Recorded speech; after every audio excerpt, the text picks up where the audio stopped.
Titiyak po ng inyong lingkod alinsunod sa itinakda sa probisyon ng Republic Act 7160 na kayo ay kikilalanin at tatanggapin ng ating pamayan bilang isang pamilya.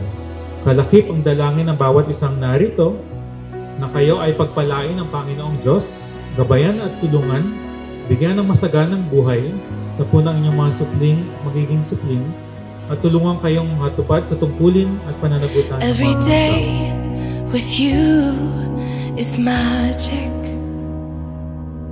Every kiss is better than the last.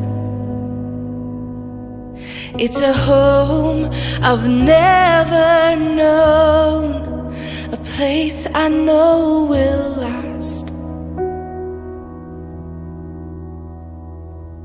For a lifetime of I love yous, two hearts, one beat, you whisper to me, be Ang kasalang bayan po na ito ay hindi lamang isang seremonya, kundi isang patunay na ang tunay na pag-ibig ay pinagtitibay ng pangako, respeto, tiwala at walang sawang pag-aaruga sa inyong pagsasama. Sa lipunan, akala nyo ba walang effect na more married people ay mas magiging matatag ang ating community, ang ating lipunan? Kasi yung pundasyon niya matatag kasi kasal sila sa isa't isa. Kapag may konting hindi pagkakaintindihan, tandaan po natin yung lahat po ng mga kasayahan na nabibigay po ninyo sa isa't isa ng inyong mga anak o magiging anak, kasi napakasaya po talaga na magkaroon ng sariling pamilya. Napakaganda po ng inyong mapapangasawa. Totoo po? Gwapo po ba ang mapapangasawa niyo? Opo. Tandaan niyo po yung itsura nila ngayon.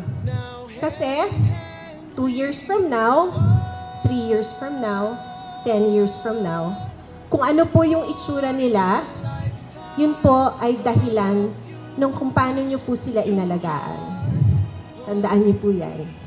Kaya kung gusto nyo na ang reflection po sa inyo ng komunidad, ng mga tao, at ng inyong sarili ay napakaganda dahil naalagaan nyo ng mabuti ang asawa nyo. Ngayon pa lang, alagaan nyo na po sila. It's like I can hardly breathe when you say my name.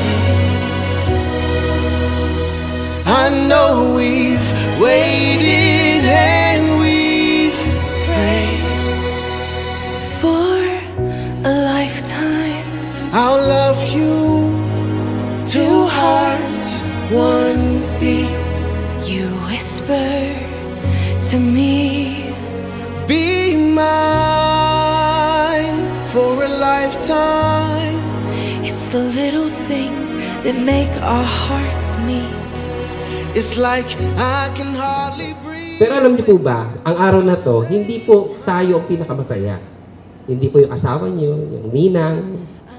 Alam niyo kasi pinakamasaya, yung ate pong mga anak. Dahil alam nila na sila po isang legitimate na anak po. Sa bisa po ng kapangyarihang ipinagkaloob sa inyong lingkod bilang punong lungsod ng Balanga, kayo po ay pinapahayag ko na ganap ng mag-asawa simula sa araw na ito sa mata ng Diyos at ang ating batas. At bilang tanda na inyong pagtanggap sa isa't isa, ay maaari niyo nang gawaran ng unang pinamatamis na halik bilang mag-asawa. You may now kiss the bride.